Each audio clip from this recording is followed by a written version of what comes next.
Merci d'avoir choisi la RTNC pour vous informer. Mesdames et messieurs, bonjour et bienvenue dans ce journal magazine. Tout de suite, l'actualité.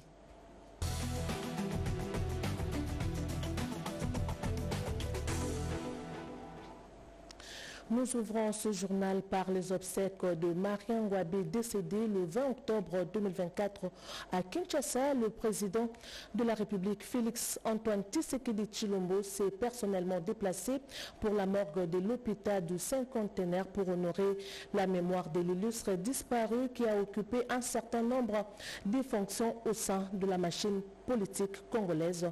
Blandine Zovo, Roger Dié signe ce reportage. Paix à son âme.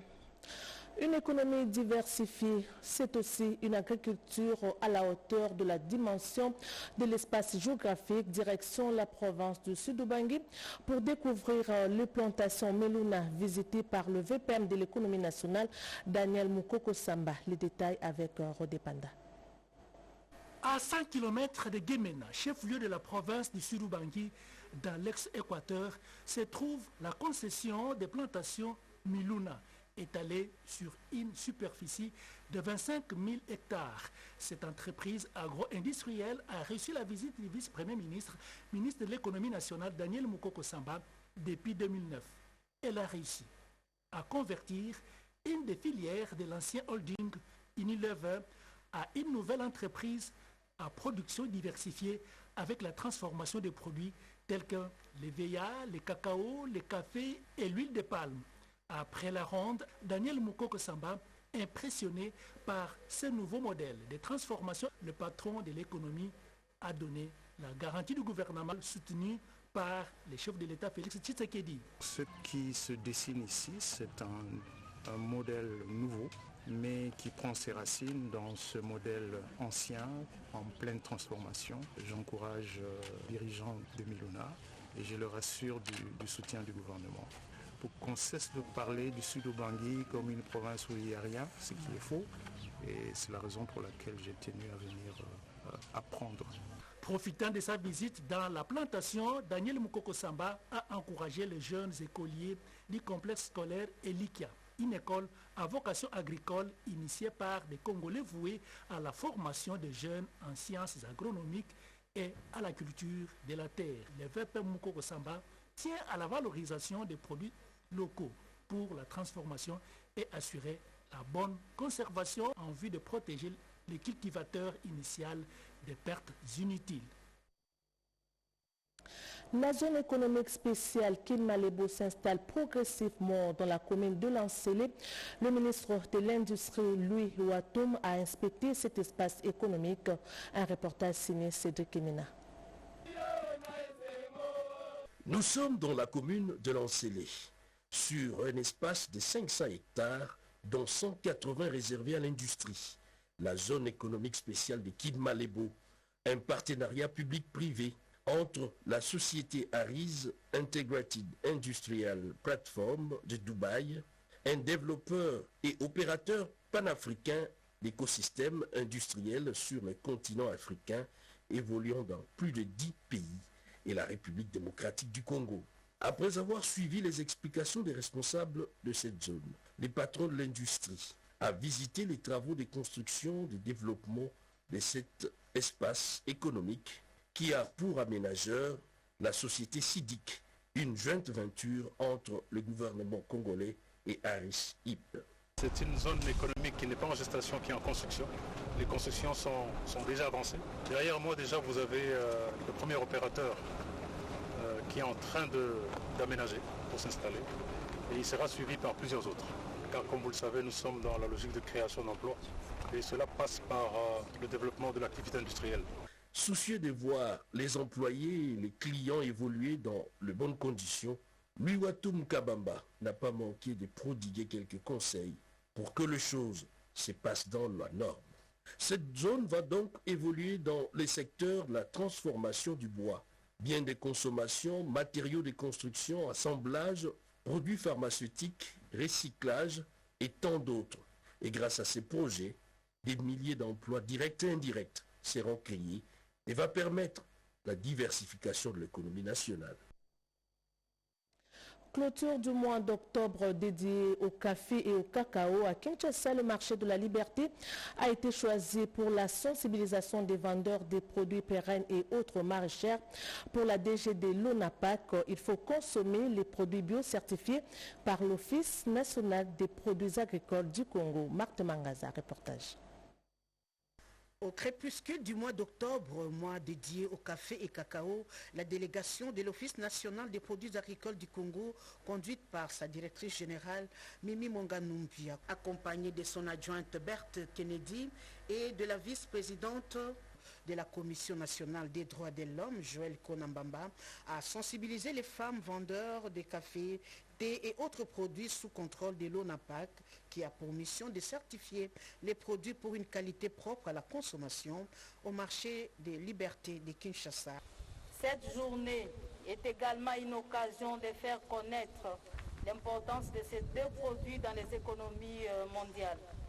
En RDC, le gouvernement a mis en place un établissement public, l'Office national des produits agricoles du Congo, qui a pour objet social la promotion d'une vingtaine de cultures, parmi lesquelles se trouvent le café et le cacao, et ayant pour mission, entre autres, la vulgarisation et l'encadrement des paysans producteurs de ces produits.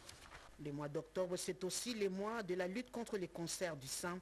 La vice-présidente du CNDH souligne l'importance de consommer les produits bio.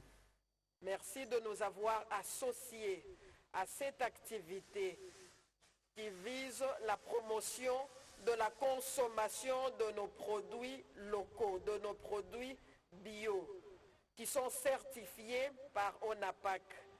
Les dés sont joués, l'ONAPAC poursuit sa vision axée sur la consommation de produits bio et certifiés Made in Congo. La RDC est le plus grand pays francophone dont la construction du capital humain doit constituer l'essentiel des actions à mener. Propos de la ministre des Affaires étrangères au Chatham House Africa Programme. En voici un extrait choisi par Edith Chala. Not one of the biggest, but we are the biggest French-speaking country on the planet. So it's about us also valuing the people. And everything else that I said, when it comes to natural resources, when it comes to forests, when it comes to minerals, all lose their value if we do not invest in the human capital, if we do not invest in those that bring that swagger, in those that speak that French. And so one key aspect also of our foreign policy is to make sure that we engage in greater interaction between people, that we open up the DRC and its touristic potential to the world, and that we also through that build stronger and more resilient bridges to different partners and to different countries. So I think I hope I was not too long, and I think I've given you a rough overview. I really look forward to what was announced as a robust conversation. I guess I will find out what that means. And I look forward to double-clicking on some of the points that I mentioned, but also hearing your respective ideas, opinions. And again, thank you so much for your interest, and I look forward to the conversation. Le secteur de l'éducation s'est invité aux assemblées annuelles du FMI et de la Banque mondiale. La ministre de l'Éducation nationale a pris une part active aux échanges en panel sur le financement du secteur de l'éducation. Un reportage signé Anastasie Dombo.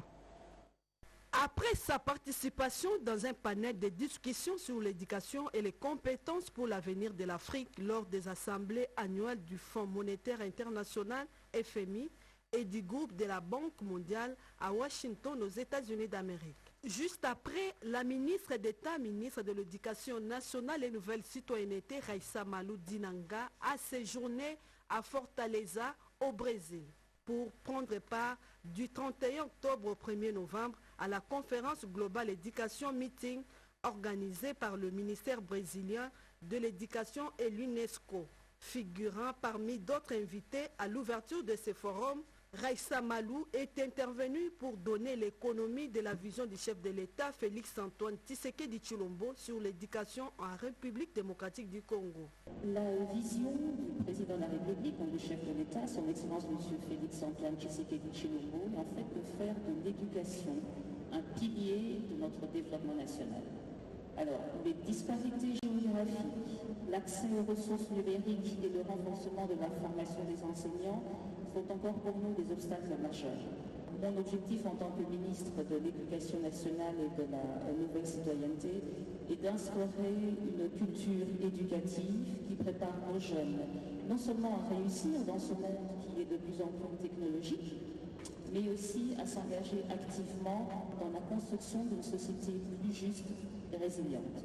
Elle a ensuite souligné que la RDC fait toutefois face à des défis impérieux, notamment en matière d'infrastructure, de gouvernance et de mobilisation des ressources.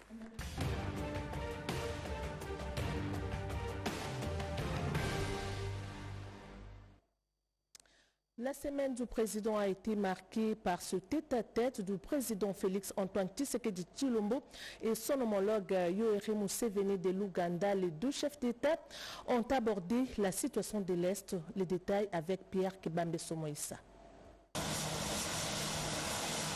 La diplomatie a été le maître mot au cours de la semaine qui s'achève. À l'invitation du président Yoweri Museveni, le chef de l'État, Félix Antoine Tshisekedi Tshilombo, a effectué le mercredi une visite au travail à Entebbe en Ouganda. Sur place, le président de la République a eu des entretiens de 3 heures avec son homologue ougandais sur des sujets d'intérêt commun entre la RDC et l'Ouganda. Les discussions jugées très enrichissantes ont tourné essentiellement autour du processus de paix. Je repars avec l'espoir que ce que nous nous sommes dit va se concrétiser. Je compte sur vous, sur votre sagesse pour que ce que nous nous sommes dit se réalise, a indiqué le président Félix Tshisekedi. De son côté, le président Yoweri Museveni a précisé que les échanges ont porté sur des questions sécuritaires bilatérales entre l'Ouganda et la RDC, ainsi que sur la sécurité dans la sous-région. L'exploitation du pétrole dans le lac Albert et les infrastructures ont été également évoquées au cours de la rencontre de deux chefs d'État.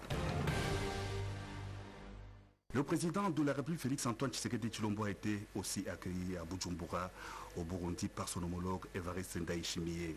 Dans la capitale burundaise, le chef de l'État a pris part au 23e sommet du marché commun de l'Afrique orientale et australe. Les assises ont coïncidé avec la célébration des 30 ans du COMESA. Dans son allocution, le président de la République en a appelé à la solidarité des pays pour espérer une prospérité générale de l'Afrique. Mon pays, riche d'un potentiel agricole et minier immense, souhaite travailler main dans la main avec chacun d'entre vous pour faire de nos ressources un levier de prospérité commune en les intégrant aux chaînes de valeur régionales pour garantir une sécurité alimentaire et énergétique solide, a dit le chef de l'État à ses homologues réunis au sommet du COMESA. De retour au pays, le chef de l'État, Félix Antoine Tshisekedi Tshilombo, a présidé à la Cité de l'Union africaine la réunion du Conseil des ministres. Le président de la République a annoncé le début de l'évaluation de l'action gouvernementale en ce mois de novembre 2024. Cette première phase portera sur l'exécution de ces instructions, recommandations ainsi que sur des décisions prises au cours des réunions du Conseil des ministres.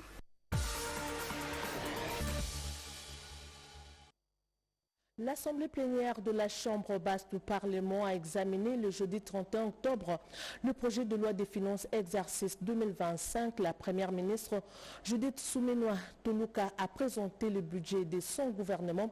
C'est l'un des sujets qui a marqué la semaine qui s'achève.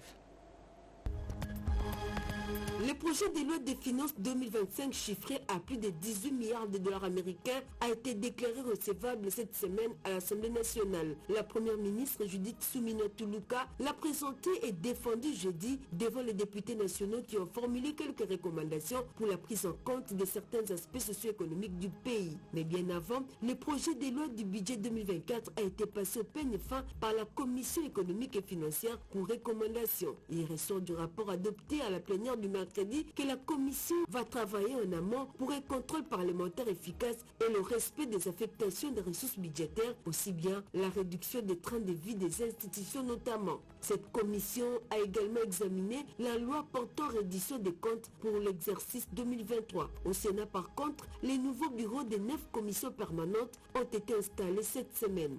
Parlons sécurité. En tournée de l'État Tanganyika, le vice-premier ministre, ministre de la Défense nationale, a présidé la réunion du Conseil territorial de sécurité élargie aux chefs coutumiers de différents secteurs. Guy Kabondo Modevita a fait savoir que la milice Motonon qui opère à Moba entend déposer les armes et se rendre sans résistance aucune. Les chefs coutumiers seront mis en contribution dans la restauration de l'autorité de l'État dans cette partie du pays. Au nom du ministre d'État, ministre des Infrastructures et Travaux Publics, le directeur général de la CGT a lancé le lundi 28 septembre 2024 les travaux de réhabilitation et de modernisation de la route Kalemi-Manono dans la province de Tanganyika. Longue de 446 km, les travaux de cette route à impact économique et sous-régional seront supervisés par l'Agence congolaise des grands travaux. En justice, suite à la mort d'un détenu au cachot du parquet des grandes instances de Kinshasa-Gombe, des sanctions sont tombées. Le procureur de la République, PACA, et un magistrat infligé des mesures provisoires d'exercer leurs fonctions. Une action disciplinaire a été ouverte en leur encontre. Décision du procureur général de la République, Firmin Vondé. Les informations sur les efforts consentis par la RDC dans les domaines des droits de l'homme seront mises à la disposition de l'opinion nationale et internationale. Mission confiée à la task force mise en place au cours de la réunion de haut niveau organisée cette semaine. Il sera donc question de coordonner et d'assurer le suivi continu des engagements de la RDC en matière de droits de l'homme et la justice transitionnelle. Des corps sans vie calcinés dans un crash d'un avion militaire survenu le mercredi 30 octobre 2024 aux alentours de 11h du matin lors de son atterrissage à l'aéroport d'Endolo à Kinshasa. Une enquête est déjà ouverte pour déterminer les circonstances de ces crashs dont la cause reste encore inconnue. Terminons ce résumé de l'actualité de la semaine par la santé. Octobre rose, mois de sensibilisation. Les cancers du sein n'épargnent personne. Des femmes avocates ont été appelées elles aussi à briser le silence face à ces tueurs silencieux. Mobilisation contre les cancers, une marche de santé a été organisée cette semaine pour conscientiser la masse du danger qui représente les cancers du sein. Santé toujours, 680 000 doses pour vacciner les enfants contre le paludisme. Pour cette campagne, le coup d'envoi est parti de la province du Congo central.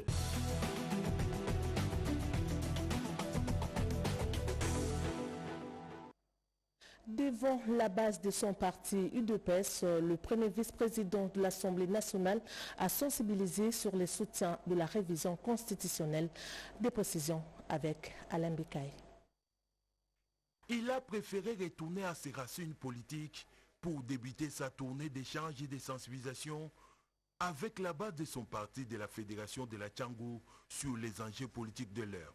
Devant les cadres et combattants venus nombreux pour l'écouter, le premier vice-président de l'Assemblée nationale, professeur Isaac Jean-Claude Tshilombo, a débuté sa communication par présenter les réalisations inégalées du chef de l'État, Félix Antoine Tshisekedi Tshilombo, depuis 1960 jusqu'à nos jours. C'est notamment l'augmentation du budget national de 4 milliards à 16 milliards de dollars américains, le projet de 145 territoires et la création des emplois. Concernant les débats sur la révision constitutionnelle, c'est au cadre de l'IDPS, précise que l'IDPS et son leader charismatique, Étienne Tshisekedi Derez Mémoire, avait promis en 2005 qu'une fois au pouvoir, cette constitution sera révisée. Pour ce faire, l'IDPS doit se mettre en ordre de bataille pour accompagner la commission qui sera mise en place l'année prochaine par Félix Antoine Tshisekedi Tshilombo pour analyser cette constitution article par article et les cas échéants appeler le peuple au référendum.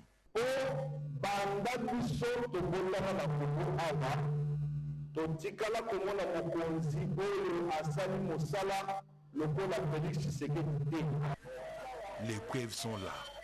La réhabilitation et construction de nouvelles infrastructures sociales de base comme écoles, centres de santé, universités, routes, ponts et autres travaux d'assainissement et de lutte anti-érosive. La liste n'est pas exhaustive. Quant à la situation qui prévaut au sein de son parti UDPS, Jean-Claude Tshilombo prêche l'amour, l'unité pour préserver ses patrimoines communs.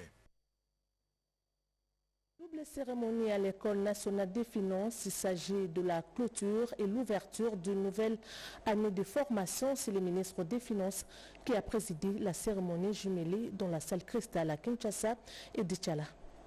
À l'École nationale des finances, l'année de formation 2023-2024 a été close en même temps que l'année de formation 2024-2025 a été ouverte par le ministre des Finances Doudou Fambali Koundé Libotaï. Au cours de la cérémonie jumelée, le directeur général de l'ENF, Yvette Chabani, première dame à occuper ce poste, a rappelé les défis qui s'imposent à elle pour le rayonnement de l'École nationale des finances, institut à caractère régional se trouvant à la tête de tous les instituts des finances publiques de l'Afrique centrale. Sa rigueur et sa maîtrise de l'environnement sont de vrais atouts en plus de la confiance du ministre en sa personne. Sur le plan de la formation, l'école fait également face à des difficultés liées à l'inadaptation de certains modules de formation, à la qualité des formateurs et à la crédibilité des résultats. Le ministre des Finances, Doudou Fambali Koundé, lui-même produit de l'École nationale des finances, estime que l'offre de formation doit intégrer la digitalisation devenue indispensable dans un monde en perpétuelle mutation technologique. Une école qui a pour vocation de perfectionner les compétences des agents et cadres provinciaux et nationaux participe à l'amélioration de la gouvernance des finances publiques. Au lauréat, le discours du ministre est clair. Je vous invite, comme je l'ai dit dans mon mot introductif, d'être digne et de mériter la confiance du peuple qui vous a scolarisé en termes simples. Soyez des fonctionnaires dignes avec une probité morale élevée. Yvette Chabani peut compter sur les soutiens du ministre des tutelles. Et les lauréats ont reçu du ministre leur diplôme après la publication des résultats par le directeur de formation, des grandes, des distinctions, des satisfactions, mais aussi des ajournements. Après la clôture des travaux d'analyse du projet de loi des finances 2025, la société civile a constaté qu'il y a une faible mobilisation des recettes et la non-activation de plusieurs actes générateurs de recettes. Les détails avec Ricky Nzouzi, Tété Bongunja et Ernest Bangando.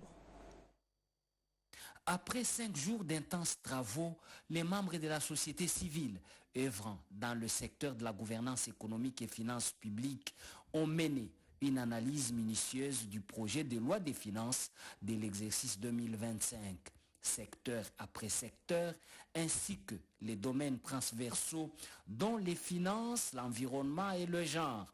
Il a été relevé un écart entre les prévisions et le programme d'action du gouvernement dans certains cas. L'analyse fait également état d'une faible mobilisation des recettes ainsi que la non-activation de beaucoup d'actes générateurs. Sur le plan de la santé, il y a une diminution des crédits alloués, même constat dans le secteur de l'éducation. Une étude de la Banque mondiale qui parle d'à peu près 324 milliards de dollars que le Congo pourrait engranger de part de ses forêts. Nous sommes très loin de cela et donc nous pensons que le gouvernement devrait mettre en place des mécanismes qui nous permettraient d'accéder à tous ces fonds-là. En ce qui concerne l'éducation, nous avons constaté aussi une diminution. Or, nous avons besoin d'affiner la formation de nos jeunes, pourquoi pas de notre population. Avec l'appui de la Banque mondiale à travers le projet Encore, le toilettage est fait. Les recommandations de la société civile seront déposées au gouvernement avec copie à l'Assemblée nationale et au Sénat. C'est pour une prise en compte dans les prochaines propositions. Crime de guerre, crime contre l'humanité, la RDC ouvre un nouveau front contre le Rwanda. Il s'agit du front judiciaire. Suivez.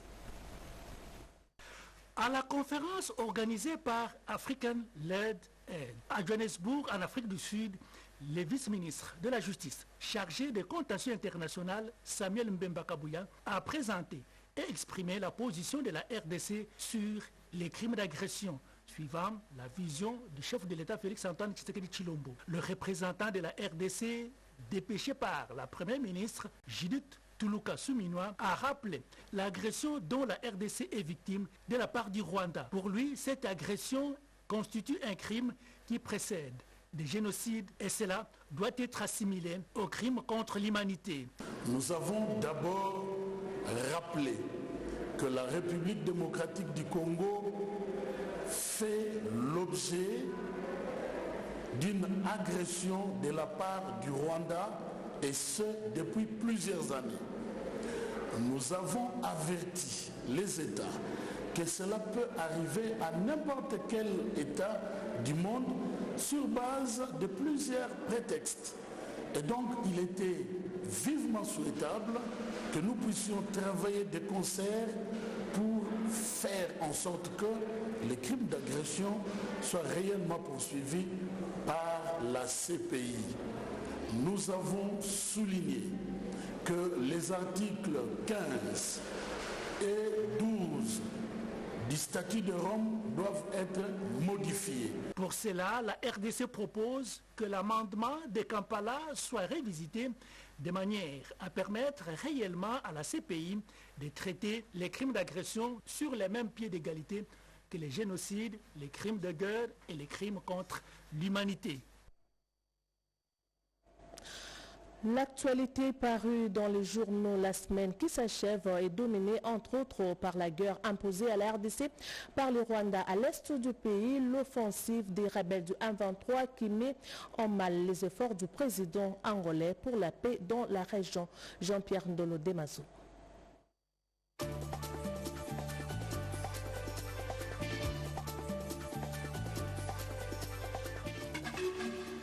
Bienvenue mesdames, messieurs à cette rétrospective hebdomadaire de la revue de presse. L'espoir d'un accord de paix s'éloigne à Luanda à la suite de la reprise des combats dans le territoire de Walikale, révèle Econews. Les attaques lancées par les rebelles du 1-23 dans cette région rend hypothétique la paix recherchée par le président angolais. Préoccupation de la ministre d'État en charge des Affaires étrangères de la RDC face au blocage du processus de Luanda, le maximum, cite Thérèse Kayikwamba Wagner qui s'inquiète de l'option de terreur adoptée par Kigali. Coopération sincère au marché de dupes, la référence plus s'interroge ainsi sur la rencontre entre les présidents congolais et ougandais en Entebbe, connaissant la perfidie du régime de Kampala malgré la bonne volonté de Tshisekedi d'un bon voisinage sincère. Le journal émet des réserves sur cette coopération. Malgré les dénonciations de la chef de la MONUSCO sur le pillage des ressources de la RDC par le Rwanda, aucune sanction n'est prise contre le 1-23, constate Forum des As. Selon Bitou Keïta, le commerce de coltan rapporte mensuellement 300 000 $ américains à ce mouvement rebelle. Les Nations Unies attendent 2,6 milliards de $ américains pour faire face à la crise humanitaire provoquée par le 1-23, annonce Forum des As, un SOS lancé aux donateurs. Les pillages des minerais de la RDC, l'objectif principal des rebelles du 1-23, affirmation de la radio allemande Deutsche Welle, relayée par Econews. Les offensives du 1-23 visent à contrôler les minerais de la région. Une exigence de la société civile de Goma au Nord Kivu, l'annulation des projets pétroliers et gaziers lancés le 28 juillet 2023 en RDC, titre Mediacongo.net. La société civile dénonce les incertitudes et irrégularités qui entourent ces projets. Des gilets de sauvetage sauvent la vie de 10 passagers sur le lac Kivu, note info27.cd. Ceci suite au naufrage d'une pirogue motorisée à Minova dans le sud Kivu. Un député national plaide la cause des agents et cadres de la radio-télévision nationale congolaise à l'Assemblée nationale. Titre info27.cd, Dieudonné Sassé invite les députés nationaux à se pencher sur les conditions infrahumaines dans lesquelles vivent les agents et cadres de ce média public. François Roubota, dans la pensée du président de la République à propos de la révision constitutionnelle, affirme l'hebdomadaire La Justice. Selon le ministre d'État honoraire du développement rural, ses réflexions et recommandations rejoignent celles du chef de l'État sur la révision constitutionnelle. Fin de ce journal de Marthe Mangaza réalisé par Monique Mavungu et Ramadan Poki. Mesdames et messieurs, merci pour votre fidélité. Merci à l'équipe technique. Prenez rendez-vous avec Erika Bamba à 13h30. Bon dimanche à tous.